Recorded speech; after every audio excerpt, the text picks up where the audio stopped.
ഇനി ചെങ്കോട്ട സ്ഫോടനവുമായി ബന്ധപ്പെട്ട വാർത്തയിലേക്ക് പോകുമ്പോൾ അവിടെ നടന്നത് ചാവേർ ആക്രമണം തന്നെ എന്നാണ് NIA സംഘത്തിൻ്റെ കണ്ടെത്തൽ. ചാവേറായ ഉമറുൻ നബിയുമായി സ്ഫോടനത്തിന് പദ്ധതിയിട്ട അമീർ റാഷിദ് അലി എന്നയാളെ അന്വേഷണ സംഘം പിടികൂടി കഴിഞ്ഞു.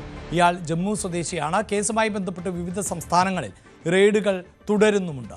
വിശദാംശങ്ങളുമായി അഭിലാഷ് ചേരുന്നുണ്ട്. അഭിലാഷ്, ഇത് സ്ഫോടനം തന്നെയാണ്, അല്ലെങ്കിൽ ഇത് ചാവേർ സ്ഫോടനം തന്നെയാണ് എന്ന ഒരു നിരീക്ഷണത്തിലേക്ക്, കണ്ടെത്തലിലേക്ക് NIA എത്തുന്നു. ഒപ്പം ഈ സ്ഫോടനവുമായി ബന്ധപ്പെട്ട പ്രധാനപ്പെട്ട പ്രതികളെ അറസ്റ്റ് ചെയ്യുന്ന സാഹചര്യം ഉണ്ടാകുന്നു.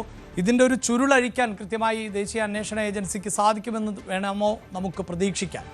അഭിലാഷ്, അമീർ റാഷിദ് അലി എന്ന് പറഞ്ഞിട്ട് ഒരു ജമ്മു സ്വദേശിയുണ്ട്. ഇയാളെയാണ് ഇന്നലെ അറസ്റ്റ് ചെയ്തിരിക്കുന്നത്. ഈ അറസ്റ്റോടുകൂടി ചെങ്കോട്ട സ്ഫോടനത്തിന് പിന്നിലെ വലിയ രീതിയിലുള്ള പദ്ധതി പുറത്തായിട്ടുണ്ട്, അല്ലെങ്കിൽ അന്വേഷണ സംഘത്തിന് പിടികിട്ടിയിട്ടുണ്ട് എന്ന് വേണം മനസ്സിലാക്കാൻ. കാരണം ഈ അമീർ റാഷിദ് അലിയാണ് ഇത്തരത്തിൽ ചെങ്കോട്ടയ്ക്ക് അല്ലെങ്കിൽ ഡൽഹിയിലെ ഏതെങ്കിലും പ്രദേശത്ത് ഒരു സ്ഫോടനം നടത്താനായി ഉമർ ഉൻ നബിയുമായി ഒരു പദ്ധതി ഇട്ടതെന്നുള്ള വിവരങ്ങൾ പുറത്തു വരുന്നു. ഇതുമായി ബന്ധപ്പെട്ട് ഈ ഒരു സ്ഥലം കണ്ടുപിടിക്കാനും ഇതിൻ്റെ മറ്റ് സംവിധാനങ്ങൾ ഉമർ നബിക്ക് ഒരുക്കി നൽകാനും ഈ അമീർ റാഷിദ് അലി എന്ന് പറയുന്ന ആൾ ഡൽഹിയിലേക്ക് സഞ്ചരിച്ചു എന്നുള്ളതിൻ്റെ വിവരങ്ങൾ പുറത്തു വരുന്നുണ്ട്. ഇയാൾ ഈ I-20 കാറ് വാങ്ങുന്നതിന് എല്ലാ സംവിധാനങ്ങളും ഒരുക്കി കൊടുത്തത്, ഇടപാടുകൾ നടത്തിയത് ഈ അമീർ റാഷിദ് അലിയാണെന്നുള്ള വിവരങ്ങൾ വരുന്നുണ്ട്. ഇയാൾ ജമ്മു കാശ്മീർ സ്വദേശിയാണ്. അങ്ങനെ ഉമറുൻ നബിയുമായി ഈ ഒരു പർട്ടിക്കുലർ ഈ ചെങ്കോട്ട സ്ഫോടനം നടത്തുന്നതിന് വേണ്ടി പദ്ധതിയിട്ട ആളാണ് അമീർ റാഷിദ് അലി എന്നുള്ള വിവരങ്ങൾ പുറത്തു വരുന്നു.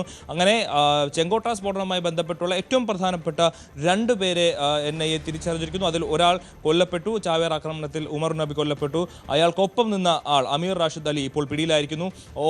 നവംബർ 10-ാം തീയതി തിങ്കളാഴ്ച ഈ ഒരു സ്ഫോടനം ഉണ്ടായതിനു ശേഷം ഇന്നേ വരെ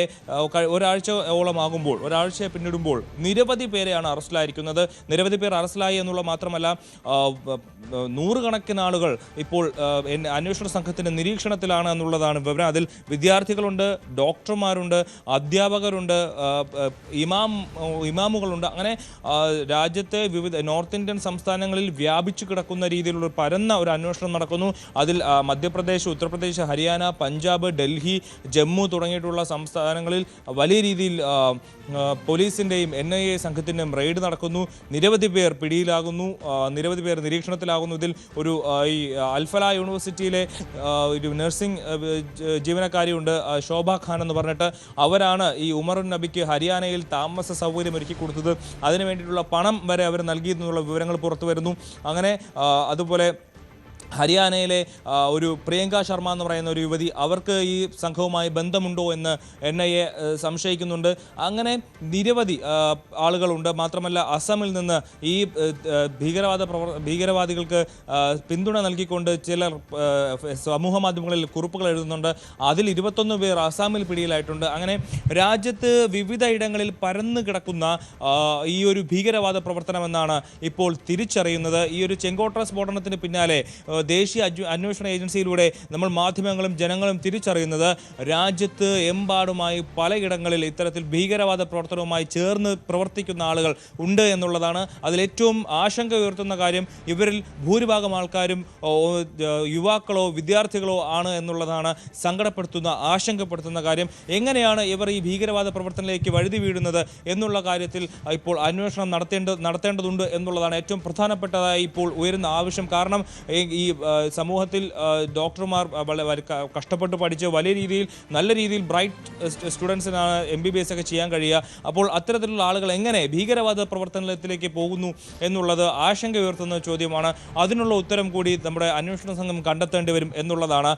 മാത്രമല്ല, ഈ കുട്ടികളെ ഈ പഠിപ്പിക്കാൻ വരുന്ന അധ്യാപകരടക്കം ഭീകരവാദത്തിലേക്ക് വഴുതി വീഴുന്നു എന്നുള്ളത് സങ്കടപ്പെടുത്തുന്ന കാര്യമാണ്. അതുമാത്രമല്ല, ഈ ഏറ്റവും കൂടുതൽ ആളുകൾ ഭീകരവാദ പ്രവർത്തനത്തിൽ ഏർപ്പെട്ട ഒരു സ്ഥലം എന്ന് പറയുന്നത് അൽഫല യൂണിവേഴ്സിറ്റിയിലാണ്. അവിടെ എങ്ങനെയാണ് ഇത്തരത്തിൽ ആളുകൾ വരുന്നത്, ആ അൽഫല യൂണിവേഴ്സിറ്റിയുടെ പ്രവർത്തനങ്ങൾ എങ്ങനെയാണ് തുടങ്ങിയിട്ടുള്ള കാര്യങ്ങളുണ്ട്. മാത്രമല്ല, NAAC അക്രഡിറ്റേഷൻ ഇല്ലാത്ത ഈ ഒരു യൂണിവേഴ്സിറ്റി അങ്ങനെ അക്രഡിറ്റേഷൻ ഉണ്ട് എന്ന് പറഞ്ഞ് എങ്ങനെ പ്രവർത്തിച്ചു തുടങ്ങിയിട്ടുള്ള കാര്യങ്ങൾ NIAയുടെ അന്വേഷണ പരിധിയിലുണ്ട്. മാത്രമല്ല, കാശ്മീരിലെ അനന്തനാഗിലെ ഗവൺമെൻറ് മെഡിക്കൽ കോളേജിലെ വിദ്യാർത്ഥിയും അധ്യാപകരും ഒക്കെ ഇപ്പോൾ ചില അധ്യാപകർ പിടിയിലായിട്ടുണ്ട്. ഒരു വിദ്യാർത്ഥി വിദ്യാർത്ഥി പിടിയിലായിട്ടുണ്ട്. പലരുടെയും പശ്ചാത്തലം ഇപ്പോൾ NIA നിരീക്ഷണത്തിലാണ്. ഇങ്ങനെ ഡൽഹി ചെങ്കോട്ട സ്ഫോടനവുമായി ബന്ധപ്പെട്ട് രാജ്യത്തിൻ്റെ പ്രധാനപ്പെട്ട മേഖലകളിലെ ആരോഗ്യ മേഖലകളിലെ ആളുകളടക്കം ഇപ്പോൾ നിരീക്ഷണത്തിലാണ് എന്നുള്ളതാണ് ഏറ്റവും പ്രധാനപ്പെട്ട വിവരം എന്ന് പറയുന്നത്.